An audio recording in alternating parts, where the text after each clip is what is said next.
Well, hello everyone. This is Aletha Williams, and welcome to my Facebook Live, both on my personal, on my business, and on YouTube. It is my pleasure to be interviewing Dr. Pauline Irwin this morning. And without further ado, I wanted to say, welcome, Doctor. You just made it with your graduation, so congratulations on that big feat. And please just tell us a little bit about yourself. Yes, well, thank you. It's a pleasure being here on this platform and being a part of this show. Yeah. Yes, I just made it, like, Aletha said. Just came back from Seattle, graduated with my Doctor of Education in Organizational Leadership, Business and Consulting. That I kind of, maneuvered through the COVID-19 pandemic. And ironically, my dissertation, that's part of it. Leadership, transformational leadership, looking at the effects on employee job satisfaction through the cusp of COVID-19. So I just thought that was like pertinent to the times, and just looking at, leadership, an effective leadership style that can be used in, organizations still, regardless of disruptive change, meeting their desired goals and outcomes. With regards to myself, I should say I'm an inspirational, transformational powerhouse. I am very passionate about transformational leadership. Nice. That stemmed from, I'm from the nature island of the Caribbean, the Commonwealth of Dominica, and we had the first woman prime minister in the Caribbean. And really, she inspired me to, really, take on, with her leadership roles, her leadership styles. I was just inspired and motivated to, wanting to know more about leadership traits, how someone can just become a good leader, and just looking at those aspects of, ethical leadership, moral leadership, and all sorts of leadership. So she sparked that interest. Pretty good. I am a mother. I am a single mother, and of a 10-year-old girl. And also, I've worked in government, different roles, specifically, with contracts, senior grants and contracts, as well as some consulting. I've been an advocate on different unions, specifically, for women, pushing more women into leadership positions and advocating on that, in that realm. So, my background kind of like aligns with, my leadership curiosity. So I'm happy to be here today to share more on that platform.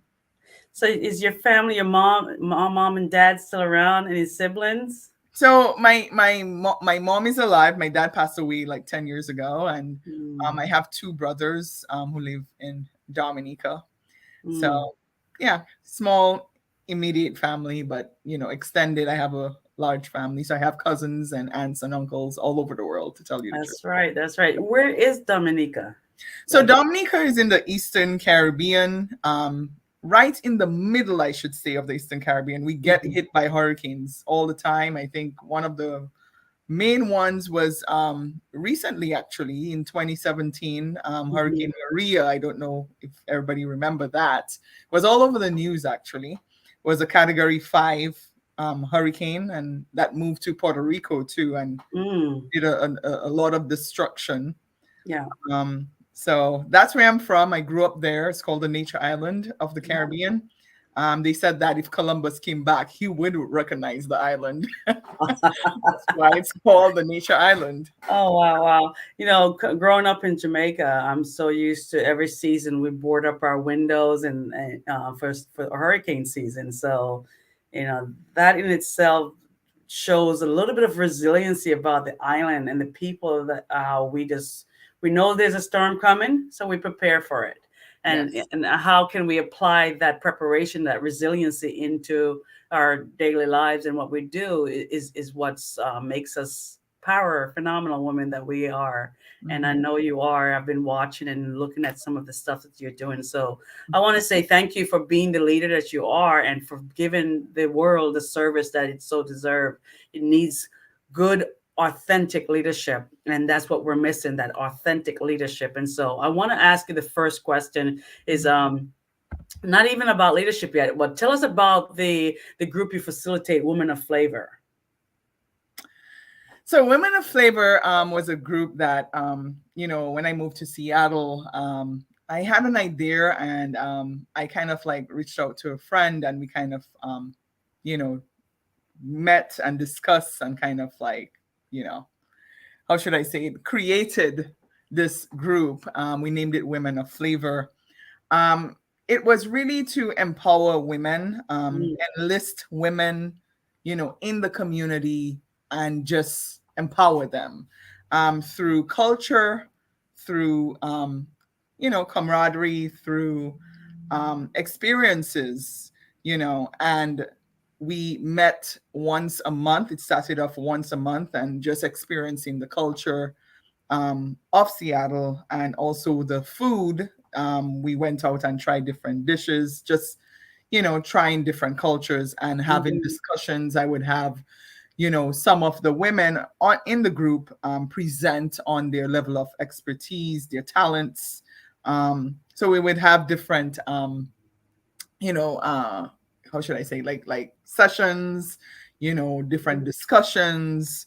Um, and the group just grew. It just grew, word of mouth, just the different, how should I say it, things we were putting together, Yeah, different, um, like different events we would put together that, people like the women were so interested in. yeah. And the group just grew. And when you come to the group, it's a safe space. We talked, we laughed, we cried, Mm. Yeah, we yeah. learned. And it was just, it just grew over the years, and Does they it still stayed and exist? grew with it. Excuse me. Does it still exist? So it still exists. I, moved from Seattle. Mhm. However, the group is still there. I still are. We're still connected. I go to Seattle, sometimes, and the last thing we did was last year have a picnic. Um, Mm. when I was there, we try to keep in contact. We try to motivate and inspire one another with different, things that we're doing. So we keep in contact via WhatsApp. Right.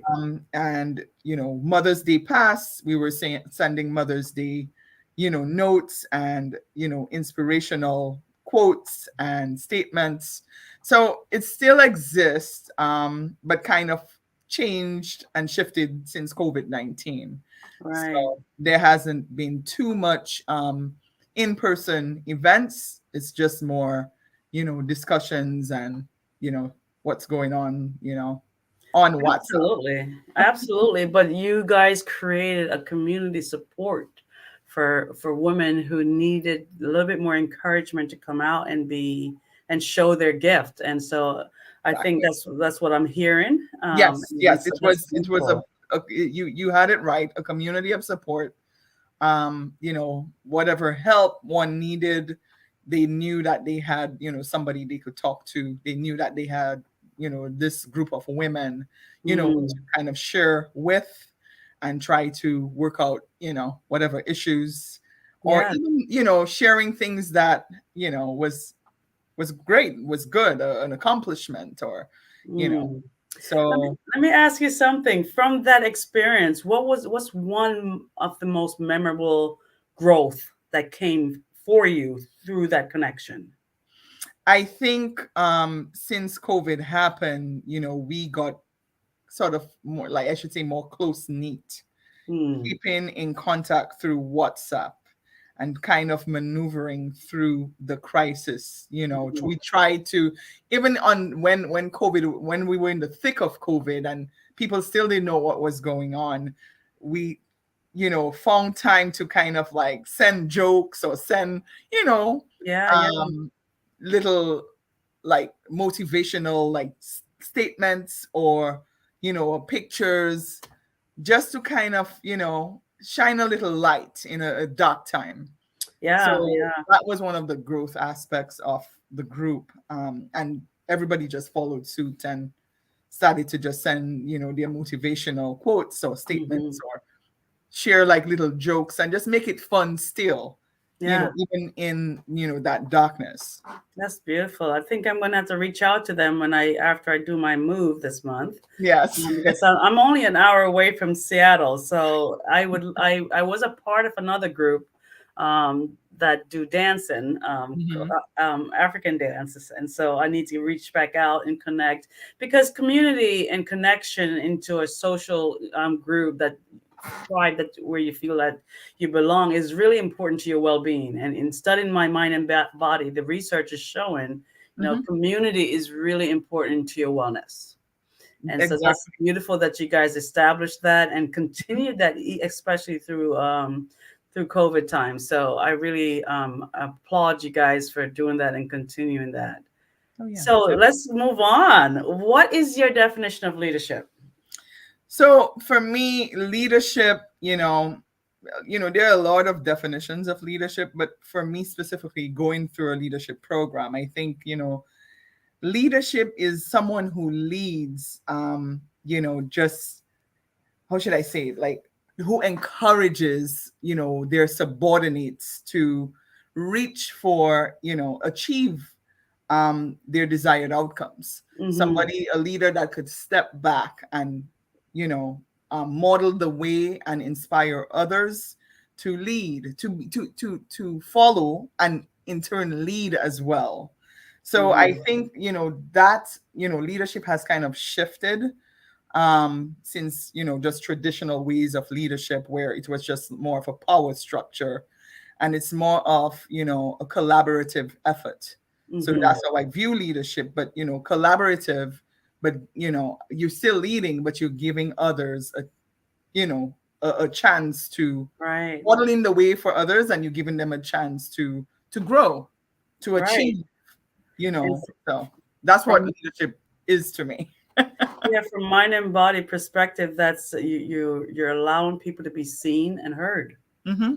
And, Yes, and that's a great part of active listening, where as a leader you should be become more aware of actively listening definitely. and You step observing the back. cues, Mhm. yeah, And you that's step showing back up. and you evaluate yourself. Mm, How can you help the situation? You have a lot of people following you. How right, can you inspire them? Just right, continue to motivate them to want to be there, to want to achieve, greatness right. for the You know, organization and also for themselves as well. right. We were talking about leadership, and you mentioned four dimensions of transformational leadership. Can you kind of Yes. go into that a little bit for us? Yeah. So there's four dimensions of transformational leadership. Um, and before I go further, I want to tell you what transformational leadership is. And it's a style of leadership where, the leader encourages, their subordinates to achieve, their desired outcomes. So, and also meet the organization's goals. So Hmm. that's what it is. It speaks to change, it speaks to innovation, and, just inspiration. Hmm. It looks at shared goals. um so pretty much that's what transformational leadership is. However, when you talk about transformational leadership, there's four dimensions that speak to transformational leadership. The first one is idealized influence, and idealized influence is really considers like charismatic behavior, um, where the leader kind of cultivates and, respect and trust in themselves among, their followers. And then Mm. there's inspirational motivation. That's where a transformational leader provides meaning to followers. They work by articulating a clear vision. That's the clear vision aspect I was talking about. And then there's intellectual stimulation. And that's where the leader encourages followers to challenge the status quo and really go against old situations and think of new ones. That's where Mm. the innovation piece comes out. And then the last one is individualized consideration. And that's where coaching and mentoring comes in. So that's where the behaviors, transformational leaders, they foster supportive relationships. Mm. I'm writing that down so the audience can see this. Mhm. And let me know if I got this right, doctor. Here we go. So the four dimension is idealize. So tell me again, idealize means. So idealized influence. So that's where the leader kind of has this charismatic, behavior, where the leader cultivates respect, trust in himself among the followers. Mm, That's what it means. that's pretty cool. And then inspirational motivation. That's where the leader provides meaning, to the followers through kind of like, by articulating like a clear vision. There you go. So it almost reminds me of like military organizational leadership where you have the mission, the vision, and you have to articulate it well enough. Yes, we can read, but to really understand the meaning of what's written, it has to be inspired through motivation. And so that's Exactly. beautiful. Was I on the right track with that? Yes, Okay. definitely. And then the third is intellectual innovation, you said? Intellectual stimulation. kind of stimulating, this follower, like, moving him or moving her from old situations, old ways, and Okay. really focusing on the innovative, more creative ways. So you're giving them that platform to be innovative. Okay. Something about stimulation I didn't want to hear. Let's go back again. So then we talked about the fourth one being individualized consideration.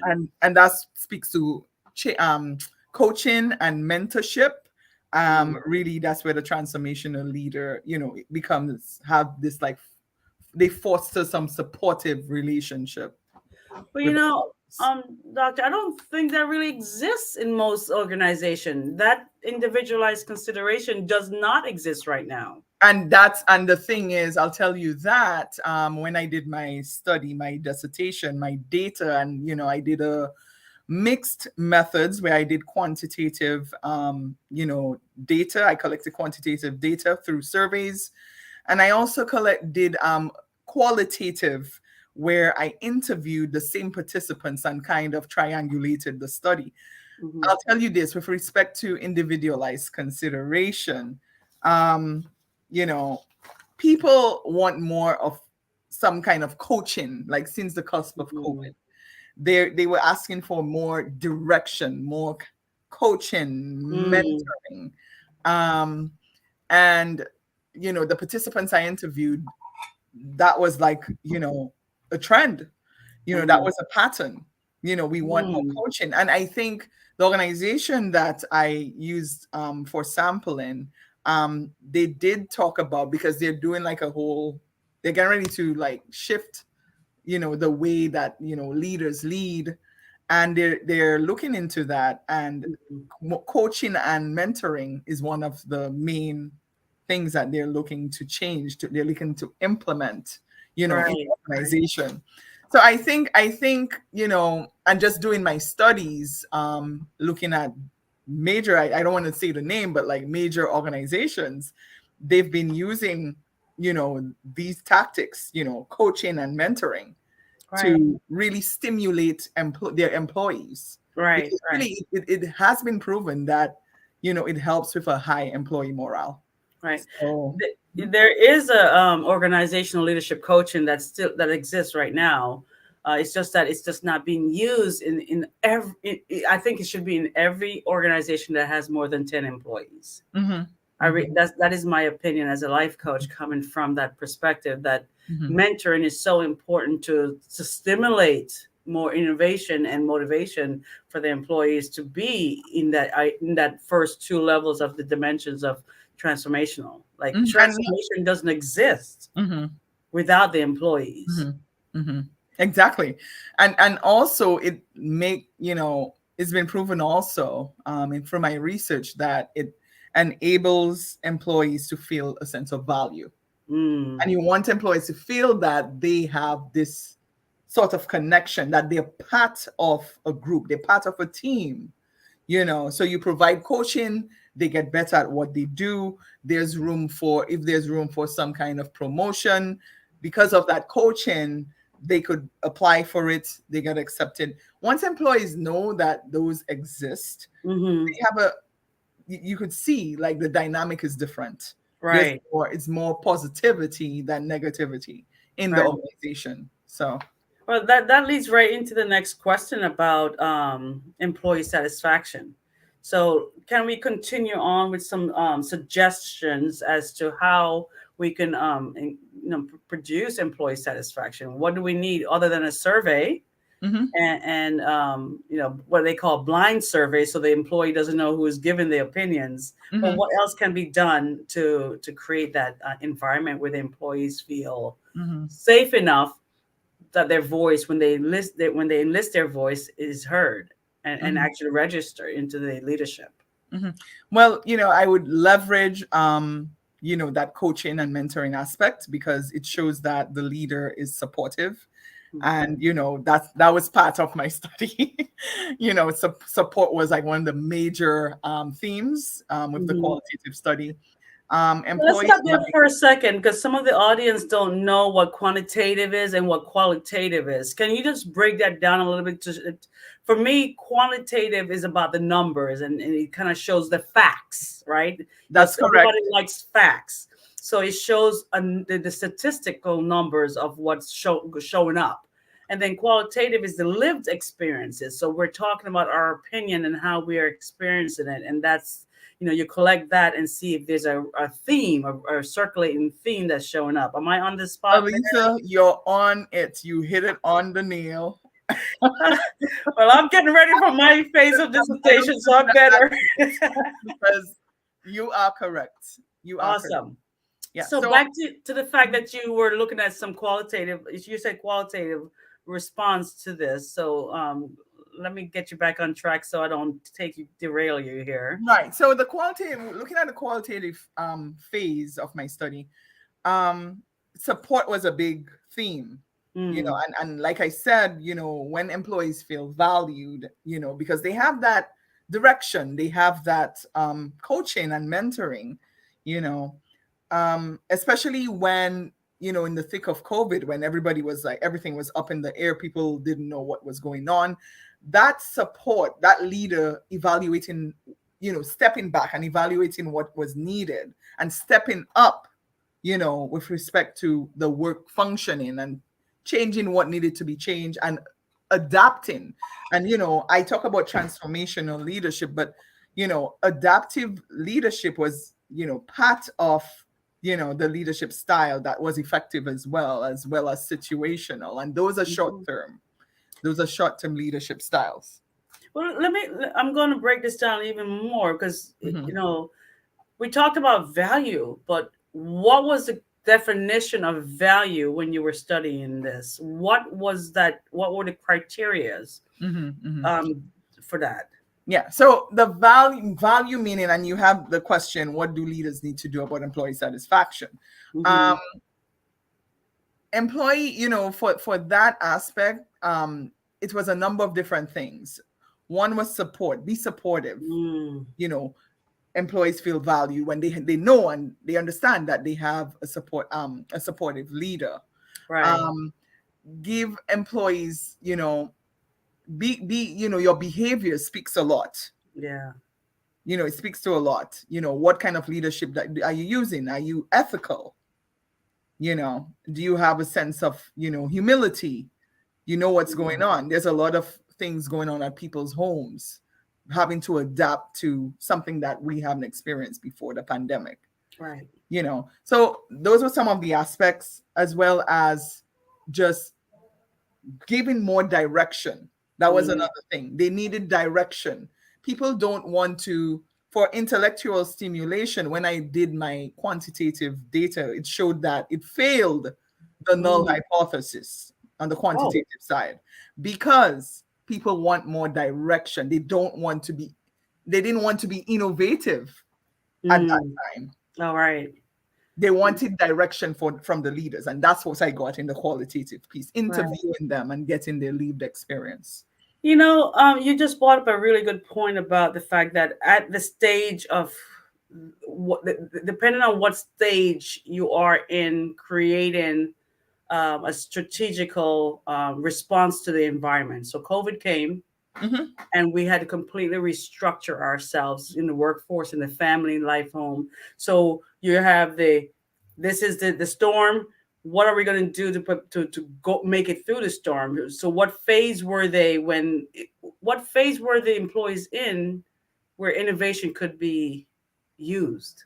Innovation could be used, but it needed to be given more directives from the leaders. That's what they're looking for. They didn't want Wow. to make those decisions. They want to be part of those decisions Right, and right. not make those decisions on That's, their own. They didn't want the room to do it. They didn't want the, platform, the innovative platform to do it. They needed that direction from the leader. yeah, I think that's in the contemplative stage where we're going to think about this, then we're going to construct it into action, and then action is where innovation needs to actually come in, because then um, they've implemented something, Mhm, and then the employees can innovatively see if it's working and create mhm, more inputs into to the change. mhm. And Um, the leader also needs to be active, right. on that end as well. Very active. That's Mhm, beautiful. That's a good point you made. mhm, Um, so then when we go back into work-life balance, then mhm. what is your opinion about the balance that needed to be created because of this? Because everything was in the home now. Well, with respect to that, work-life balance, employees wanted, to know that, first off, everything shifted from a traditional work environment to virtual, operations. Mm, So they wanted that, how should I say, that comfort of knowing that they had that support. They could call IT if they were experiencing any kind of technical issues and that came up.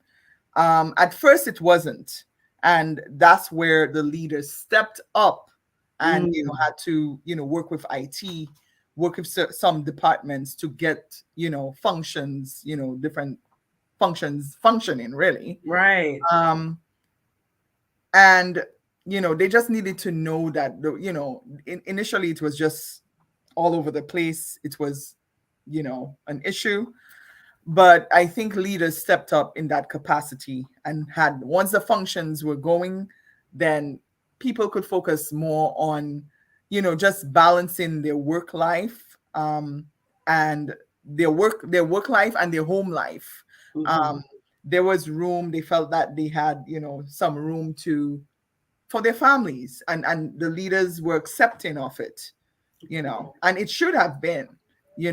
I think all organizations, everybody in the world, we went through just a crazy pandemic. We went through a disruptive change. And I think Hmm. leaders of organizations in itself, like, they needed to understand that they needed to give the employees some space to Hmm. really figure out their personal life. Right. Kids were home, they had to figure that out.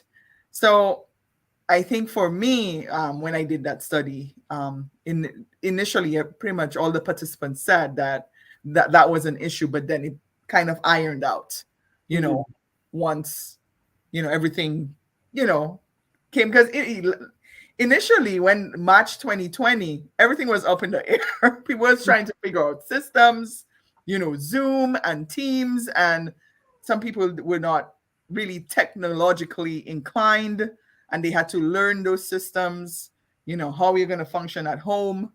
So that was, that created conflict. Well, But let me bring perspective and I would love to hear your opinion on this. mhm, COVID shifted everyone to IT, to the yes. internet highway. But here's another scenario where the entire internet highway freezes and shuts down. How is work going to be? And we still have to be home because there's a disease out there. Hmm, hmm. How have we even planned and prepared for the what ifs if now the internet and COVID are together and have created a place where we need to communicate? Hmm, hmm. And communication was a big theme as well. Right. Keeping that level of communication, Mm-hmm. letting people know, okay, everything will, and things shifted where the leaders started having check-ins. It Mm-hmm. became weekly, and then it became every other day. More Mm. check-ins were needed for employees to be engaged and understand what was going on, for them to be part of major decision-making processes, really that affected them. They're the Mm-hmm. ones, they're the workforce. Yeah. So, communication is like, I just feel like it needs to be high priority. How do Yeah. you communicate to your staff, to those you lead? It'll be interesting to find out what plans they have strategically about communication when there is no internet, Mm-hmm, mm-hmm, mm-hmm. and they can't physically call on the phone. That I think they would have to go back to land phones now. Right. Back in the days when we did have landlines, Yes. and actually, so here you go. Here's a scenario though: communicating without seeing each other. Like, so you Mm-hmm. literally have to listen. So do you have any opinion or recommendations about that when you have to just only listen by phone? As a leader, you're talking about. Yes. I think listening as a leader is like is very relevant. It's very important. You listen to you know uh, your what your employees have to say, what they're facing, the difficulties that I just feel that as a leader you really need to listen, step back and listen for a bit, and Yeah. then try to make a, how should I say it, a plan, a strategic plan as to how you're going to help that person Mm. maneuver through this issue. Yeah, it brings us So, back to that active listening again, which is so vital to mhm. leadership. Yes, oh definitely. Beautiful. Well, you mentioned this disruptive change during COVID. Can you tell us what are some recommendations for building peace, regardless of the disruptive change? Yeah, so I think everything kind of goes together when it comes to for transformational leadership. It's really the four dimensions that I mentioned kind of go together, creating that, having that communication, because things could get really disruptive in a sense of, just expansive, like conflict in the people that you lead, in your team, in your organization.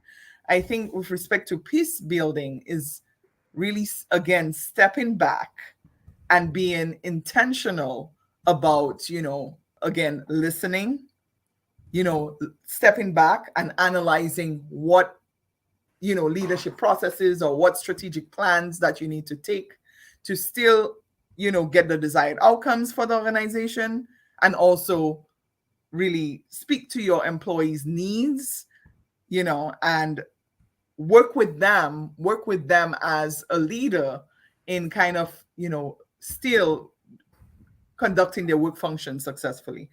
Um, Mm, Also, just sharing the vision, having a shared vision mm, with that person, creating the space for where employees could come to you and be a part of decision making processes and feel that value, you know, can limit or eliminate, just the conflict between the leader and, the persons, the people that they lead. Um, what else? Like, just being working collectively to yeah. figure things out, um, regardless of change, regardless of any kind of unprecedented change.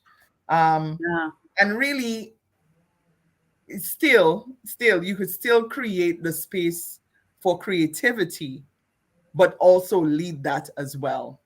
Mm. What else? I think that's about. I think that's pretty good. Mhm. I'm going to put it up and see what I've heard.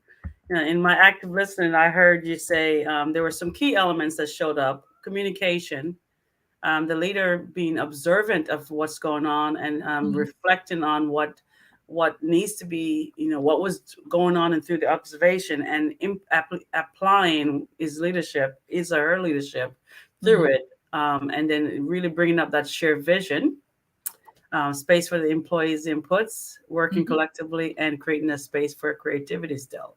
Yes. All right. So this is pretty cool. I there was a when I was learning French. May I share just a quick story for a second? Sure. So when I was learning French, there was a guy. There was this guy that was on the videos. He kept on saying, um, répéter, réfléchissez, and something else. There were three R's. You repeat, you keep repeating, you reflect on it, and then you apply.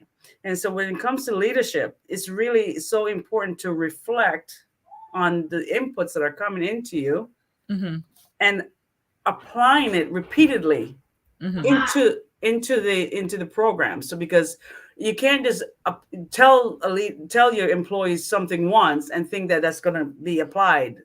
immediately. So you have to completely keep repeating, reflecting, and then applying again until the Exactly. process goes through a cycle. And in studies is showing that 21 days to develop a behavior, but it's not 21 days to completely automatically get the behavior. It takes Mhm. 63 cycles of 21. Mhm. Mhm. So it actually takes 63 days. And so in a environment where you're applying new things, you really have to apply that repeat, reflect, and do it again Yes. in order for that behavior to become a part of the organization. What do you think about that I think perspective? yes. I think that's why there's certain trainings you need to have, on a quarterly or ever so often Mm, to just keep that momentum going, to keep, that level of how should I say it? How things are, like if it's like a policy, just there's for my work experience, I had to do trainings at least once a year. Some trainings were like half every 6 months. mm-hmm. So to keep, and like I said, the momentum going, if you sit down, you talk about that, this is a plan that you guys are gonna be doing and implementing in the organization. It needs to, every so often you have to revisit it. And Yes. you have new employees coming in, they need to know. You cannot just train and go. That's why I say it. You can't train and go. No, you have to train and remain. And that's how it Mm, I train love and that. remain. But you do it ever so often to just keep that momentum and keep, how should I say, that the employee's brain and mindset stimulated. I love that. Train and remain. I'm going to keep that one in my mind. Listen, I want to relax this a little bit. I wanted to see if you could tell me some of your favorite books that really speaks to you and Oh my in God. your growth. Yes. So I think, there's this book, and I love this book. It's called Change Has Changed. Mm, And that's by Sam Chan, 2021. And, he talks about that, since the COVID-19 pandemic, it's a recent book, mm-hmm. but it's very powerful. He talks about, since the COVID-19 pandemic, how we need a strategic reset. And Mm, that's so pertinent to this time. yeah, We need to, and when we do that, when we look at doing a strategic reset, we need to first look at what needs to stop, what we can take on. So we need to evaluate and strategize that with right. respect to whatever it is. Could be personal, it could be it could be, family or organizational, government. What needs to stop, what we can handle, and what can wait, and what we really need to prioritize. Mm, So I love this book because it is time for a strategic reset when right. you look at. everything in the world, how leaders lead, um, how, just the climate change aspect, just looking at those things, how Totally can agree. the world a better place, Oh, really. So, okay, that was one. and the other one is called the Leadership Challenge, and that's by Mm, Cousins and Posner, 2017. Um, that one looks at, it really speaks to transformational leadership, and since I'm passionate about that, and like I said, it looks at the ways transformational leaders lead the organizations, and it's like there's some case studies in there, and how you can inspire, how do you model the way, how do you give your followers the room to be creative and to add mhm. value to the organization and their lives. So it talks about that, and it really looks at leadership as in an ethical sense, where it says leadership is an affair of the heart. Mhm. Once you go that route, then you could really step back and see what you need to do to get there, to be a successful leader. That's pretty much what the book talks about. Right, right. Do you have any other, or we can move on? We can move on. I have this other book, but it's more around data science and just learning about, Hadoop and data warehouse, and, just the projections of how, that I love. That's going over our heads now. All right. Tell us, how does resiliency show up in your life? Oh my gosh. Wow. Mm. So, um, I'll tell you this. Hold on a second. Let me. Boy, Pitney, stop him on. Stop it, Mom. Close the door. Close the door. It was loud. Remember that. I remember. This is home. This is home. Home. This is what COVID does. You have to share space with your kids. Yeah. I love you. Yeah. So, what was I saying? Let's try. So resiliency. So, I, through the COVID-19 pandemic, I pretty much was doing my doctorate degree, um, Mm, which was everything became, we had to do everything online, residency, everything, and just yeah. maneuvering through that. Just being a single mother also, and um, Yeah. maneuvering through that, and um, it was just it was, and then moving. I moved, Hmm. across the nation, really, and Oh across. wow. So resiliency, and then just I did my degree in less time that it was outlined to. Oh wow. It was a 3.5 year program. I did it in 2 years, Well, and I was congratulations. just doing more than I had to, and I just felt I needed to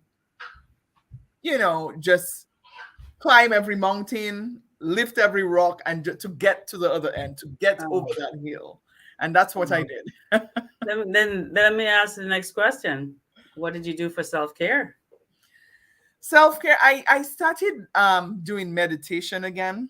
Mm. I used to long time ago, and I felt like I needed to do something to just leave everything, and just get my calm, get my peace.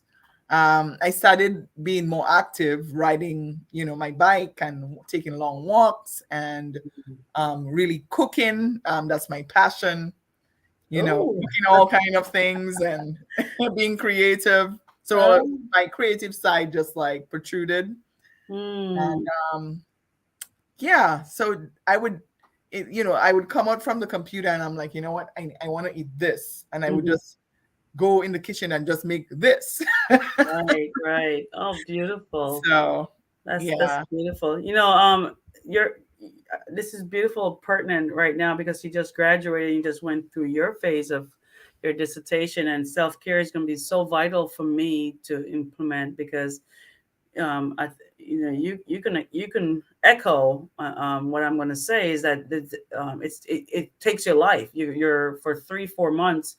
No one is you have to just tell your friends and your family you just won't hear from me for four Mhm. three Mhm. 4 months because I got to immerse myself into this research. And so what phases did you realize that, oh, I need to implement this self-care, I need to implement that self-care? Can you experience tell us some a little bit about that experience of going through the dissertation and Sure.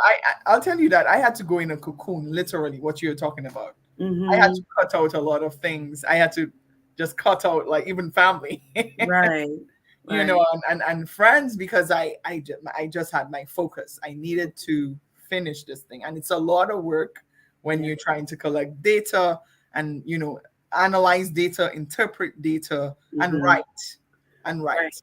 So it's like for me it was just work, school, and and my daughter obviously right.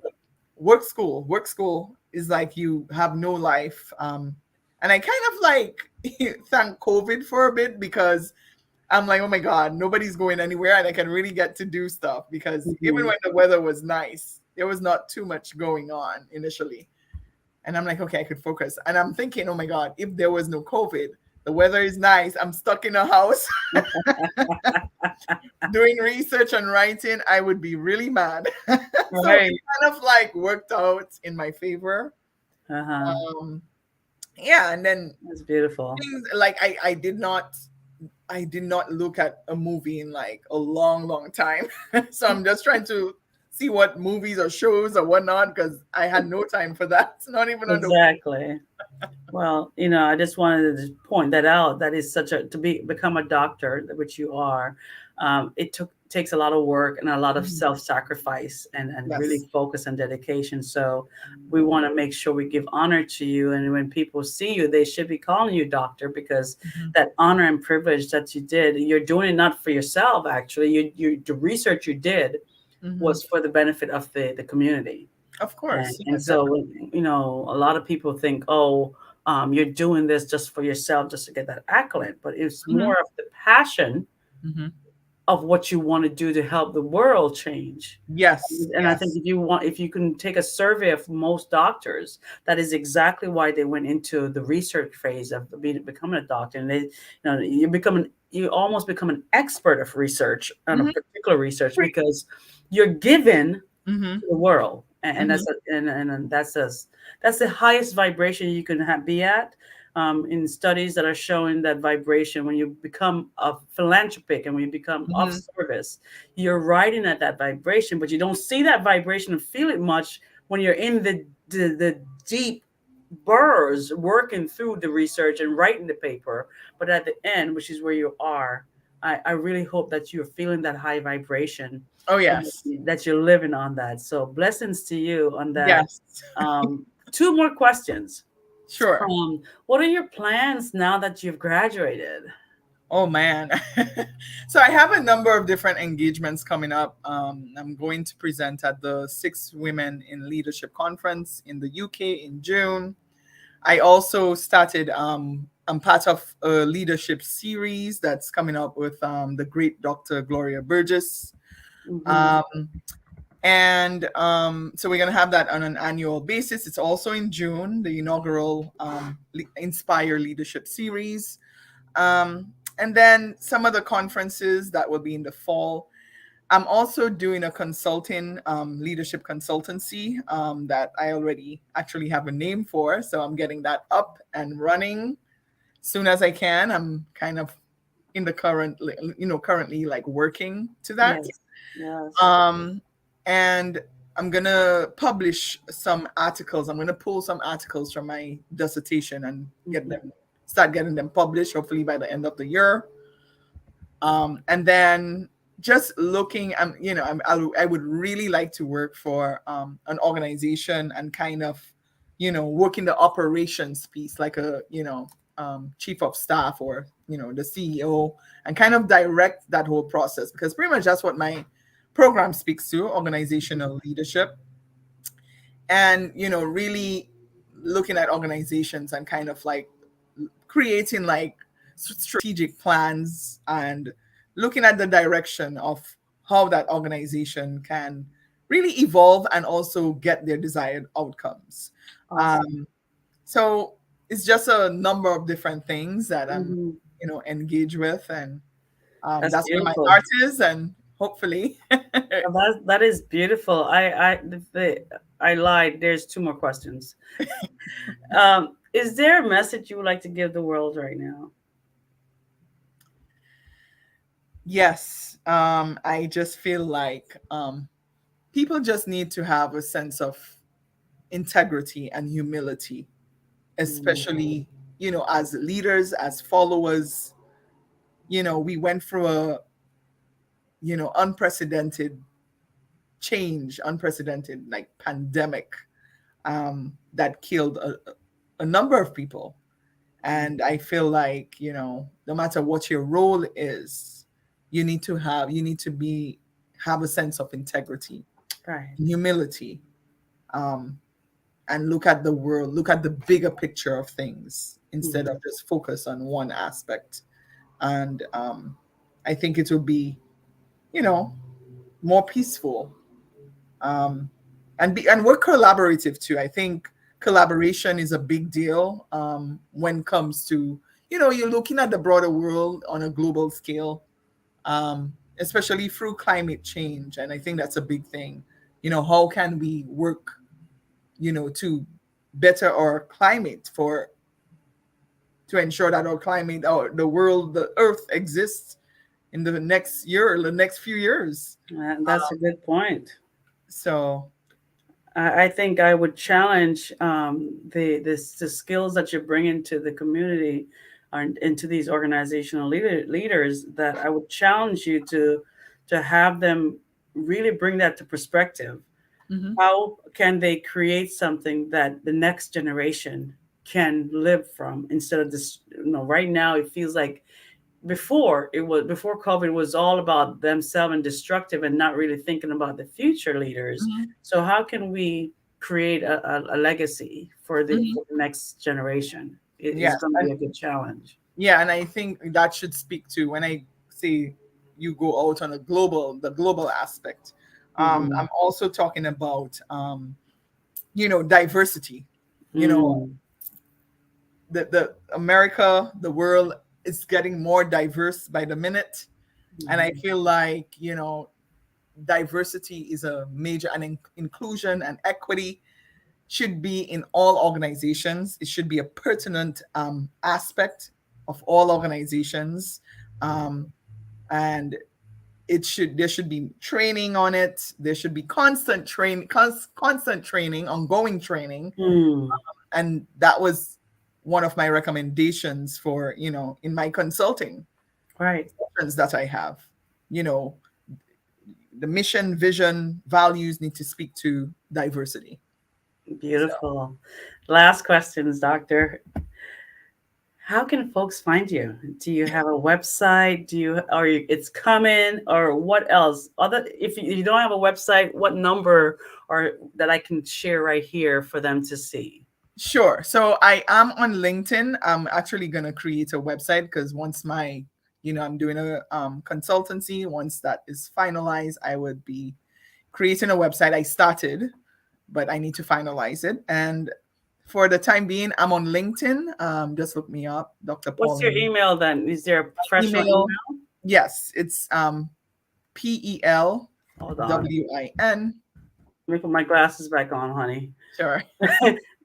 P EL E L WIN WIN BIZ EIZ. at gmail.com. Okay, I'm going to put that in up on the screen because so when the people are reviewing, they can see that they can contact you until your website is up and also on LinkedIn. So, Dr. Pauline, I really appreciate you being here. You are doing some magnificent, phenomenal work. And I look forward to continuing following you and hopefully in the near future working with you in some perspective from my mind and body perspective into organizational leadership. So, Mhm. We want Mhm. to thank you so much for coming on and for the hour of just pure in pure quality information that you just presented to us. Sure. Thank you so much. And it's a pleasure being here and, sharing, my experience and also some of my expertise on this platform with you as well. Thank you. The Care Bear says sharing is caring, and you definitely we can see that you care. So thank you from my heart and to our audience. Thank you so much. Thank you. Take care. Okay, bye-bye.